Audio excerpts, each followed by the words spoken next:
जय हिंद। आज हम लोग जो है अपवर्तनांक का, प्रकाश के अपवर्तनांक का दूसरा भाग देखेंगे।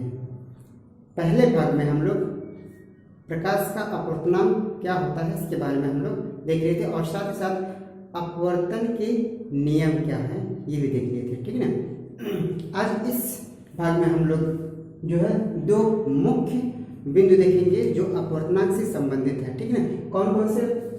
निरपेक्ष अपवर्तनांक जिसको एब्सोल्यूट रिफ्रैक्टिव इंडेक्स कहेंगे और दूसरा है सापेक्ष अपवर्तनांक जिनको हम जो है रिलेटिव रिफ्रैक्टिव इंडेक्स कहेंगे, ठीक है।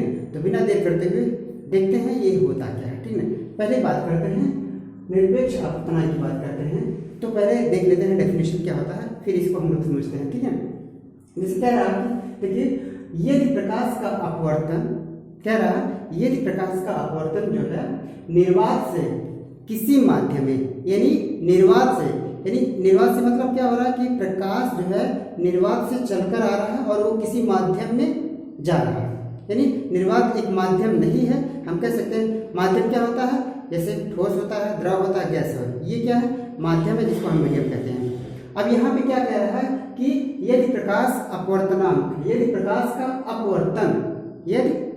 का अपवर्तन जो होता है कहाँ से हो रहा है? निर्वात से किसी माध्यम में हो रहा है। यानी निर्वात से किसी माध्यम में होता है तो आपतन कोण का जो ज्या होता है, यानी आपतन कोण यानी जो प्रकाश पड़ रहा है, यानी आपतन किरण से क्या बनता है? अभिलंब और आपतन किरण के बीच में एक कोण बनता है जिसको आपतन कोण कहते हैं। वही कोण कह रहा है आपतन कोण की ज्या तथा माध्यम में अपवर्तन कोण की ज्या, यानी आपतन कोण आ रहा है यानी निर्वात से आ रहा है जो किरण, तो आपतित हो रहा है माध्यम पर।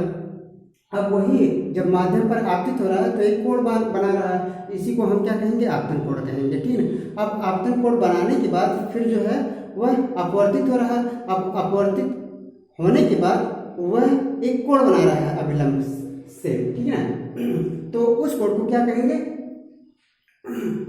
अपवर्तन कोण कहेंगे, ठीक है। तो उन दोनों के बीच जो कोण बन रहा है और उन कोण का जो अनुपात होता है माध्यम में, उसी को हम क्या करते हैं? अपवर्तनांक कहते हैं। कौन सा अपवर्तनांक? निरपेक्ष अपवर्तनांक, ठीक है। एक बार फिर से देखते हैं। यदि प्रकाश का अपवर्तन निर्वात से किसी माध्यम में होता है, ठीक है, तो आपतन कोण की ज्या तथा माध्यम में अपवर्तन कोण की ज्या के अनुपात में, यानी दोनों का अनुपात, कौन से? निर्वात कोण के, जैसे एक फिगर के माध्यम से हम लोग देख लेते हैं। मान लेते हैं यहाँ पे, ठीक है, प्रकाश आ रहा है, निर्वात से आ रहा है और एक माध्यम में पड़ रहा है। ये क्या है? ये माध्यम है, ये माध्यम है और ये क्या है? निर्वात है, ठीक है।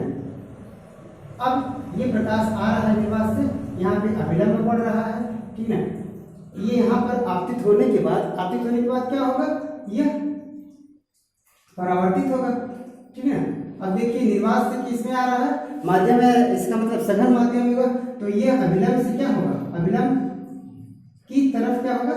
झुकेगा, ठीक है। तो अब यहाँ पे जो कोण बन रहा है और यहाँ पे जो कोण बन रहा है, इन दोनों कोण का क्या हो रहा है? अनुपात। इन दोनों को कोण का जो अनुपात हो रहा है उसी को हम क्या कहेंगे? निरपेक्ष अपवर्तनांक कहते हैं। क्या कहते हैं? निरपेक्ष अपवर्तनांक। एक बार फिर से देखेंगे।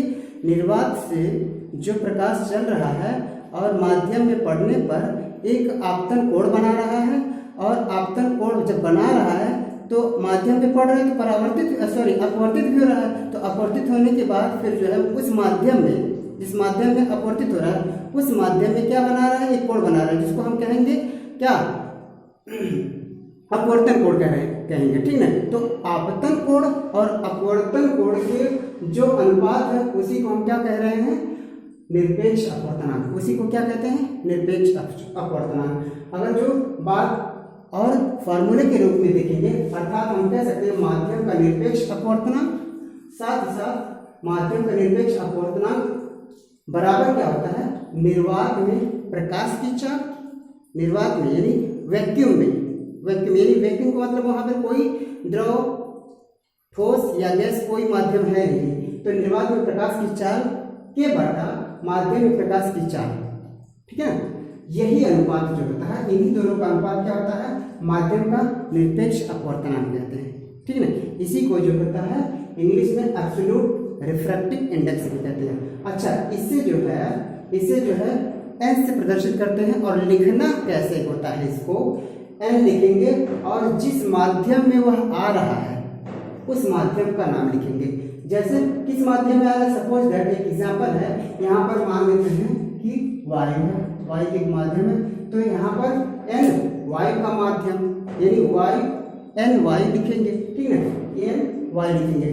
तो इसी को हम क्या कहेंगे, निरपेक्ष अपवर्तनांक। मेरे ख्याल से ये समझ में आ गया है। एक बार फिर से देखते हैं कि निर्वात से प्रकाश किरण चल रहा है और वह एक माध्यम में पड़ रहा है। माध्यम में पड़ने के बाद जो है जो आपतित किरण हो रही है वह अभिलंब से होते हुए एक कोण बनाता है जिसको आपतन कोण कहेंगे, ठीक है। अब आपतन कोण के बाद वह अपवर्तित हो रहा है, तो अपवर्तित होने के बाद क्या हो रहा है, अपवर्तन हो रहा है, ठीक है। तो अपवर्तन के बाद, किरण का अपवर्तन के बाद जो है एक कोण बना रहा है जिसको हम क्या कह रहे हैं, आपतन कोण, सॉरी अपवर्तन कोण कहेंगे। अब आपतन कोण और अपवर्तन कोण के अनुपात को ही क्या कहते हैं, निरपेक्ष अपवर्तनांक कहते हैं। उम्मीद करते हैं ये क्लियर हो गया होगा और ये फिगर के माध्यम से हम समझ सकते हैं, ठीक है ना। चलिए, उम्मीद करते हैं ये पॉइंट आपका क्लियर हो गया होगा, ठीक है।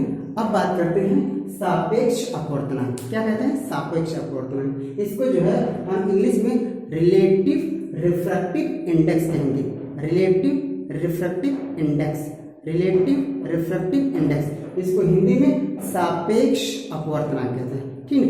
देखते हैं क्या होता है।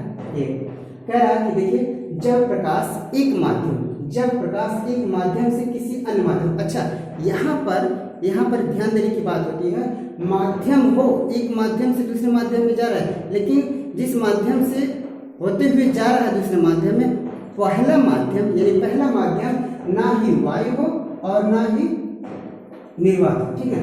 यानी वायु या निर्वात के अतिरिक्त, यानी निर्वात तो बिल्कुल नहीं होना चाहिए, और अगर जो माध्यम हो भी तो वह वायु ना हो, ठीक है।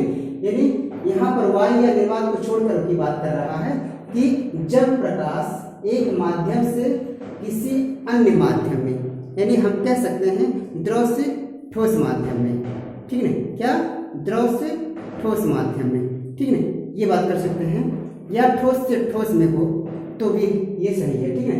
यानी जब प्रकाश एक माध्यम से किसी अन्य माध्यम में जाता है, यानी एक माध्यम से किसी अन्य माध्यम में जाता है, एक माध्यम यानी एक का माध्यम जो है वह ना हो वायु और निर्वात तो बिल्कुल नहीं होना चाहिए, ठीक है, तो जाता है, तो इस स्थिति में जो प्राप्त अपवर्तनांक है,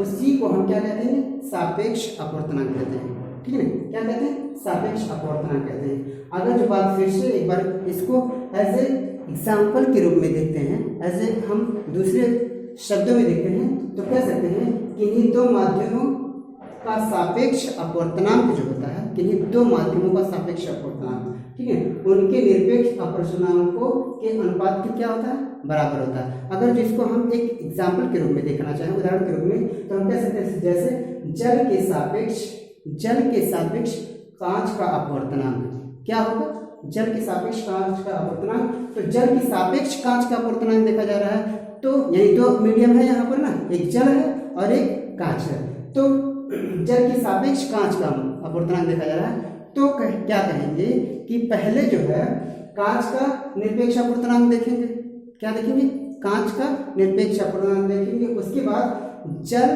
का निरपेक्ष अपवर्तनांक देखेंगे। तो दोनों का जो अनुपात है, यानी पहले माध्यम का और दूसरे माध्यम का, दोनों के अनुपात का जो वैल्यू है वही क्या होता है, वही सापेक्ष अपवर्तनांक कहलाता है। क्या कहलाता है, सापेक्ष अपवर्तनांक कहलाता है। एक बार फिर से क्या, जब प्रकाश एक माध्यम से किसी अन्य माध्यम में जाता है, तो इस स्थिति में जो प्राप्त अपवर्तनांक है, एक माध्यम से दूसरे माध्यम में जा रहा है, तो उस कंडीशन में जो वैल्यू यानी रिफ्रैक्टिव इंडेक्स का प्राप्त हो रहा है, उसी को हम क्या कहेंगे, सापेक्ष अपवर्तनांक कहेंगे। एक बार फिर से, जब प्रकाश एक माध्यम से किसी अन्य माध्यम में जाता है, तो इस स्थिति में जो प्राप्त अपवर्तनांक है, जो प्राप्त अपवर्तनांक है उसी को हम क्या कहेंगे, सापेक्ष अपवर्तनांक। क्या कहेंगे, सापेक्ष अपवर्तनांक। यानी एक बार फिर से ध्यान से कि एक माध्यम से दूसरे माध्यम में जब प्रकाश जाता है तो उस स्थिति में जो प्राप्त अपवर्तनांक होता है उसी को हम क्या कहते हैं, सापेक्ष अपवर्तनांक कहते हैं। कैसे, इसको हम एक एग्जाम्पल के रूप में देखते हैं। कैसे कि अगर जो जल के सापेक्ष यानी दो मीडियम का हम अपवर्तनांक देखते हैं तो एक मीडियम है जल का और दूसरा मीडियम है कांच का, ठीक है। तो इन दोनों के सापेक्ष अगर जो अपवर्तनांक देखते हैं, यानी हम कह सकते हैं जल के सापेक्ष कांच का अपवर्तनांक, तो इन दोनों का अनुपात यानी कांच का जो निरपेक्ष अपवर्तनांक है, कांच का जो निरपेक्ष अपवर्तनांक है और जल का जो निरपेक्ष अपवर्तनांक है, उन दोनों का अनुपात जो होता है वह सापेक्ष अपवर्तनांक कहलाता है, ठीक है। उम्मीद करते हैं ये भी आपको क्लियर हो गया होगा, ठीक है। अच्छा, ये दो अलग अलग यानी निरपेक्ष अपवर्तनांक, ठीक है ना, इसको हम एब्सोल्यूट रिफ्रैक्टिव इंडेक्स कहेंगे, और जो है सापेक्ष अपवर्तनांक जिनको हम रिलेटिव रिफ्रैक्टिव इंडेक्स कहेंगे। ये तो इसकी बातें थी। अब वास्तव में अपवर्तनांक का दैनिक जीवन में महत्व क्या है, ये हम लोग अगले वीडियो में देखेंगे, ठीक है। तो इस वीडियो में बस यही दो टॉपिक क्लियर करेंगे, क्योंकि वीडियो बड़ा ना हो जाए, इस वजह से सिर्फ छोटा छोटा वीडियो करके हम लोग एक एक टॉपिक को जो है क्लियर करेंगे। बाकी के जो अपवर्तनांक का हमारे दैनिक जीवन में उपयोग क्या है उसको हम लोग नेक्स्ट वीडियो में देखेंगे। तब तक के लिए जय हिंद, जय भारत।